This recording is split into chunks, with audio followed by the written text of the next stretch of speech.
अस्सलाम वालेकुम नाज़रीन कराम, तस्बीह टीवी पर आपको खुश आमदीद कहूँगा। आज फिर एक ख़ास एपिसोड के साथ आपकी खिदमत में हाजिर हूँ। एक बहुत अहम मसला जिसकी वजह से हुज्जाज कराम बहुत ज़्यादा परेशान हैं और उन्हें समझ नहीं आ रही कि इस मसले का हल क्या होगा, वो है कुर्बानी। हज 2026 में सऊदी अरब ने पहली दफ़ा मुकम्मल तौर पर यह पाबंदी लगा दी गई है कि अब कोई भी हाजी जो है वो कुर्बानी खुद नहीं करेगा। पहले ये होता था कि लोग खुद भी जाके कुर्बानी करते थे या प्राइवेट कुर्बानी भी करवा लेते थे किसी से, या सरकारी अदारों में पैसे जमा करवाने के बाद कुर्बानी कर देते थे। लेकिन अब तमाम हुज्जाज कराम, चाहे वो सरकारी हैं, चाहे वो प्राइवेट हैं, किसी भी मुल्क से ताल्लुक़ रखते हैं, सऊदी हैं, गैर सऊदी हैं, Pakistan, India, Bangladesh, Indonesia, Malaysia, दुनिया के किसी भी मुल्क से हैं, तो अब आपको कुर्बानी करने की इजाज़त नहीं है।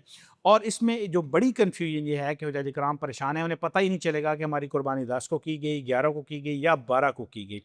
तो वो ये परेशान है, क्या हमें बताया जाएगा कि हमारी कुर्बानी कब की जाएगी? और अगर बताया जाता है तो तब क्या तरीक़ेकार अख्तियार करेंगे, और अगर नहीं बताया जाता तो तब हुज्जाज कराम इस मसले को कैसे हल करेंगे और अपनी कुर्बानी के फ़रीज़े के मामले में कैसे रहनुमाई हासिल करेंगे? इस सिलसिला में हमारी रहनुमाई के लिए आज हमारे साथ मौजूद हैं प्रोफेसर डॉक्टर असदुल्ला खान साहब। मैं आपको अपने प्रोग्राम में खुशामदीद कहूँगा। अस्सलाम वालेकुम। डॉक्टर साहब, ये बताएं कि जो तरीक़ाकार है कुर्बानी का, जो अज़ल से चलता आ रहा है, प्यारे नबी के ज़माने से चलता आ रहा है, वो तो ये था कि हुज्जाज कराम खुद जाके कुर्बानी करते थे। वक्त के साथ साथ जब रश बढ़ता चला गया तो उसको फिर थोड़ा सा मुनज़्ज़म किया गया और इदारों के ज़रिए कुर्बानी करनी शुरू की गई। अब मुकम्मल तौर पर सऊदी हुकूमत की तरफ से पाबंदी है, बल्कि उन्होंने ये कहा है कि उस एरिया में भी किसी को जाने की इजाज़त नहीं होगी, और बहुत हैवी जुर्माने जो है उन्होंने उस से मुतल्लिक़ अनाउंस किए हैं। तो इसमें हुज्जाज कराम के लिए क्या रहनुमाई है? पहले तो मैं आपसे जो सबसे पहले ये सवाल करूँगा कि जो शरीयत में तरतीब है, जो 10 ज़िलहज्जा के अमाल जो हैं हमने करने हैं, जो उसकी तरतीब क्या होगी और उसमें कुर्बानी की क्या अहमियत है? क्या हमारे अलावा भी कोई दूसरा कुर्बानी कर सकता है या अदारे कर सकते हैं? बिस्मिल्लाहिर्रहमानिर्रहीम, अल्हम्दुलिल्लाह वस्सलातु वस्सलामु अला रसूलिल्लाह व अला आलिहि वसहबिहि व अला अम्मा बाद। ये जो है ना, ये बहुत अहम मसला है और हुज्जाज किराम इस पे इतना ज़्यादा लगे होते हैं, और अजीब बात ये है कि किसी से पूछते नहीं हैं और सही। ख़ुद अपनी माहिराना राय दे रहे होते हैं। हालांकि ज़रूरी नहीं है कि हर बंदा हर चीज़ में माहिर हो। तो जो 10 ज़िलहिज्जा को जो काम करने हैं, वक़ूफ़ मुज़दलिफ़ा के बाद, उसके बाद फिर आपने रमी करनी है, ठीक फिर है। क़ुरबानी करनी है, उसके बाद आपने हल्क़ करना है। ये जो 3 अफ़आल हैं, इसमें तरतीब क्या ज़रूरी है, ये बहरहाल एक इख्तिलाफ़ी मसला है, जिस तरह बाकी मसाइल में भी इख्तिलाफ़ हो सकता है। इमाम अबू हनीफ़ा रहमतुल्लाह अलैह की राय के मुताबिक इन तीनों में तरतीब ज़रूरी है, ठीक है। और बहुत आसानी से इसमें तरतीब का ख़्याल रखा जा सकता है, जिसकी मैं आगे वज़ाहत करूँगा। फिर जो कुर्बानी का मामला है, ये वाली कुर्बानी हरम के हुदूद के अंदर होना ज़रूरी है। हरम से मुराद वो मस्जिद नहीं है, यानी जो हुदूद हदूद हरम है हरम है, ठीक है। उसमें होना ज़रूरी है। तो जहाँ जो जितने भी स्लॉटर हाउसेज़ हैं, वो सारे के सारे हरम की हुदूद हाँ, के अंदर हैं। कुर्बान गाह जो है हाँ, इसके। पहले वो हुज्जाज किराम खुद करते थे। उसके बाद फिर ये था कि हुज्जाज किराम अगर जाना चाहते थे तो वो जा सकते थे। अभी गर्मी इतनी शदीद होती है, कानूनी पाबंदियाँ होती हैं कि उसमें अगर आप चले जाएँगे, सिर्फ़ कुर्बानी के चक्कर में सारी इबादतें आपकी रह जाएँगी। तो उसमें पहली बात तो ये है कि ये बहुत अहम है कि वहाँ पे किसी भी आदमी पे भरोसा नहीं करना चाहिए। ठीक है। कुर्बानी के बारे में बहुत ज़्यादा धोखा होता है, और हुज्जाज किराम का ख़्याल ये होता है कि हम हरम में आ गए तो यहाँ ना कोई चोरी करता है, ना कोई जूते चोरी होते हैं, ना कोई जेब से कोई चीज़ चोरी करता है। तो ये ज़हन में नहीं कि वहाँ पर भी इस तरह के लोग होते पाए हैं। जाते हैं, जो आपका मोबाइल चोरी कर सकते हैं, आपका वॉलेट चोरी कर सकते हैं, आपके पैसे ले सकते हैं। पैसे लेने के बाद वो आपको कहेगा कि हाजी साहब आपकी कुर्बानी हो गई। आप कहें कि वीडियो भेज दें, तो वो वीडियो जो उसने हज़ार और हाजियों को भेजी होती भेजे है, वो वो भी भेज आपको भी देगा। भेज देता है। तो इसलिए कुर्बानी के लिए किसी ऐसे उसका, जैसे सऊदी गवर्नमेंट के ज़रिए कर लें तो ज़्यादा बेहतर है कि उसमें इस बात की तसल्ली है कि आपकी कुर्बानी हो गई।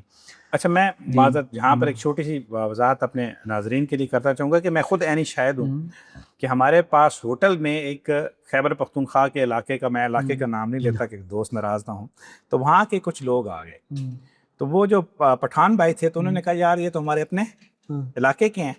तो वो आपस में उनकी लाइन-छाइन मिल हुँ, गई। उन्होंने कहा, यार हुकूमत तो 720 रियाल है, हाँ, तो आप हमें 500 रियाल दें, हम आपकी कुर्बानी कर देंगे। और हुँ, उन्होंने उनको वज़ाहत की कि हम हदूद हरम में रहते हैं और जानवर ले आएँगे। और वो हो गया। वो हुँ, काफ़ी सारे हमारे होटल से ही हाँ, 10-12 लोगों के पैसे लेके और फिर गायब हो गए। फिर उन्होंने नंबर ही पिक नहीं किया। ये शुक्र है कि वो गायब हो गए। उनको पता चल पता गया कि चल गया कि नहीं? हमारी कुर्बानी नहीं होगी। और फिर उन सारे हाजियों ने कलेक्टिवली पैसे इकट्ठे करके मुझे दिए, हाँ, और मैंने जाके हाँ, जो हरम के करीब एक अदारा है स्टार्टर क्लॉक हाउस, टावर के साथ, वहाँ पर जाके 720 रियाल पर हेड के हिसाब से वो पैसे जमा करवाए, और उनको ला के उनकी रसीदें दी और बताया कि इस टाइम पे आपकी और कुर्बानी हो जाएगी। दिलचस्प बात ये है कि हमारे एक साथी स्लॉटर हाउस गए थे, हम्म। तो उसने मुझे वीडियो भेजी कि मैं ये अपना जानवर ज़बह कर रहा हूँ। اس کو میں نے غور سے سنا تو وہاں پہ اسی کے جانور کے اوپر ایک اور صاحب ویڈیو بنا رہے ہیں، کسی حاجی صاحب کو کہہ رہے ہیں کہ یہ ماشاءاللہ مبارک ہو آپ کا جانور ذبح ہو رہا ہے، اور یہ اس جانور کی ویڈیو بنا رہے ہیں جو یہ ہمارے حاجی صاحب اپنے لیے ذبح کر رہے ہیں، تو وہ کسی اور حاجی کو ویڈیو بھیج رہے ہیں کہ یہ آپ کو. تو بعد میں نے سنا تو بہت کلیئرلی اس کی آواز آ رہی تھی اور نظر بھی آ رہا تھا، تو اس میں دھوکے بہت زیادہ. نہیں، اس میں ایک اور بھی ہے، اگر کوئی مخلص آدمی بھی آپ کو مل جاتا ہے اور اس کا مسئلہ یہ ہے کہ سعودی حکومت کی طرف سے اجازت نہیں ہے، رات کو بلدیہ والے آتے ہیں اور اس بندے کو اور جانوروں کو اٹھا کے لے جاتے ہیں، تو پھر آپ کیا کریں گے؟ تو اس لیے بہتر یہی ہے کہ کسی اتھینٹک ادارے کو، گورنمنٹ ادارے کے ذریعے کریں. اچھا، پھر وہ جو قربانی کرتے ہیں تو وہ آپ کو ٹائم بتا دیتے ہیں کہ آپ کی قربانی ہے، اس گروپ کی قربانی رات کو 8 بجے ہوگی مثلا، یا حکومت کی طرف سے اناؤنس کر دیا جاتا ہے. تو اگر آپ نے صبح 9 بجے رمی کی ہے تو رات 9 بجے تک انتظار کرنے میں، یعنی آپ نے 3 دن احرام کی حالت میں رہیں، تو اب مزید 10-12 گھنٹے احرام کی حالت میں رہنے کا کوئی اس سے کوئی آسمان نہیں ٹوٹ جاتا.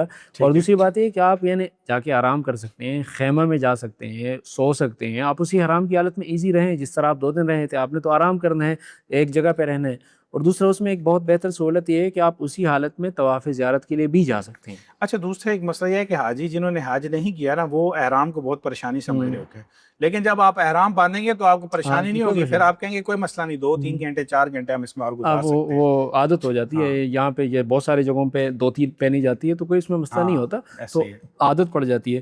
دوسرا یہ مسئلہ حاجیوں کو معلوم نہیں ہوتا، ان کا خیال یہ ہوتا ہے کہ ہم حلق کرنے کے بعد طواف زیارت کریں گے. حالانکہ طواف زیارت حلق کرنے کے بعد بہتر ہے، لیکن اگر آپ قربانی سے پہلے بھی طواف زیارت کرنا چاہیں تو اسی احرام کی لباس میں کر سکتے ہیں، تو وہ بھی ایک بہت بڑی سہولت ہے. تو جو آپ کو وقت دیا گیا ہے، مثلا یہ کہا گیا ہے کہ رات کو 9 بجے آپ کی قربانی ہوگی، تو پھر آپ یہ کر لیں کہ مزید تھوڑا سا ٹائم انتظار کر لیں، 9 بجے کے بجائے آپ 10 بجے جا کے حلق کر لیں، یعنی کوئی 1-1.5 گھنٹے انتظار کر لیں تاکہ یہ تسلی ہو جائے کہ قربانی ہو گئی ہوگی. اس لیے کہ لاکھوں کی تعداد میں قربانیاں ہو رہی ہوتی ہیں، تو اس بات کا قوی امکان ہے کہ جو آگے پیچھے ہو جائے. اس وقت صورتحال پائی جا رہی ہے، حجاج کرام یہ پریشان ہے کہ اگر ہمیں ٹائم بتایا ہی نہ گیا تو تب ہم کیا کریں؟ تب یہ ہے کہ اچھا خاصا انتظار کرنا چاہیے. اس سلسلے میں مفتی تقی عثمانی صاحب کا ایک فتویٰ بھی جو ہے وہ سرکولیٹ ہو رہا ہے اس میں، اور یہ وہ تو اس میں جو امام ابو حنیفہ کا بھی آپ نے بتایا، تو باقی جو امام ہیں ان کی کیا رائے ہے اس معاملے میں؟ اس کا خلاصہ یہ ہے کہ آدمی کو اپنے امکان بھر یہ کوشش کر لینی چاہیے کہ ترتیب سے ہو جائے. ٹھیک ہے، مثلاً اس کو 11 بجے دیے گئے ہیں تو 12 بجے کر لے، اور اس کے بعد ان چکروں میں نہ پڑے کہ ہو سکتا ہے کہ اس کے بعد ہوئی ہوگی، اس سے پہلے ہوگی. اگر کوئی بھی طریقہ نہیں ہے، آپ کو قربانی کا کوئی ٹائم نہیں کنوے کیا گیا، آپ کو پتہ نہیں چل سکتا، پھر آپ کچھ دیر انتظار کر لیں. انتظار کرنے کے بعد پھر آپ حلق کر لیں. پھر اگر قربانی کی آگے ہو گئی تھی یا پیچھے ہو گئی تھی، پھر اس کے آپ مکلف نہیں ہیں، اس لیے کہ آپ اتنا بڑے سسٹم میں آپ اپنے قربانی کو آئیڈینٹیفائی نہیں کر سکتے. تو اپنی حد تک تسلی کریں گے. اس کا مطلب یہ ہے کہ اگر آپ کو ٹائم دیا گیا تو اس سے پہلے نہ کریں، اس کے کچھ دیر بعد کر لیں. ٹائم نہیں دیا گیا تو اتنا زیادہ وقت انتظار کر لے کہ آپ کو تسلی ہو جائے کہ آپ کی قربانی ہو گئی ہوگی.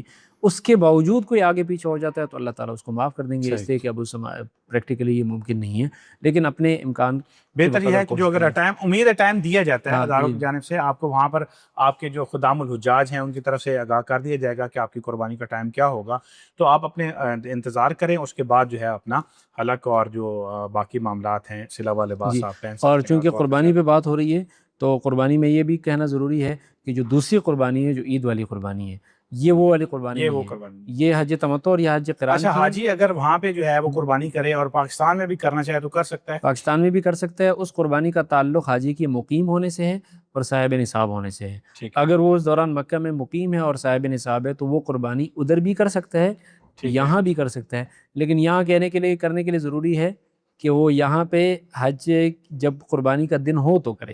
ایسا نہ ہو کہ وہاں 10 ذی الحجہ اور یہاں 9 ذی الحجہ اور کہے کہ آپ میری طرف سے قربانی کر لیں، تو وہ پھر وہاں کے حساب سے دوسرا دن بنے گا اور یہاں کے حساب سے پہلا دن بنے گا. تو وہ والی قربانی یہاں پر بھی ہو سکتی ہے. قربانی کے بعد جیسے آپ نے ذکر کیا کہ حلق کر لے اور اس کے بعد احرام کی پابندی. بہت شکریہ ڈاکٹر صاحب، آپ پروگرام میں تشریف لائے، حجاج کرام کی رہنمائی کے لیے تشریف لاتے رہتے ہیں. جانے سے پہلے گزارش کروں گا کہ مقدس سفر پر جب بھی آپ جائیں، اللہ کی بارگاہ میں جب بھی حاضر ہوں، تو ہمیں ہماری ٹیم کو بھی دعاؤں کے اندر ضرور یاد رکھیے گا. آج تک کے لیے اتنا ہی. اللہ حافظ.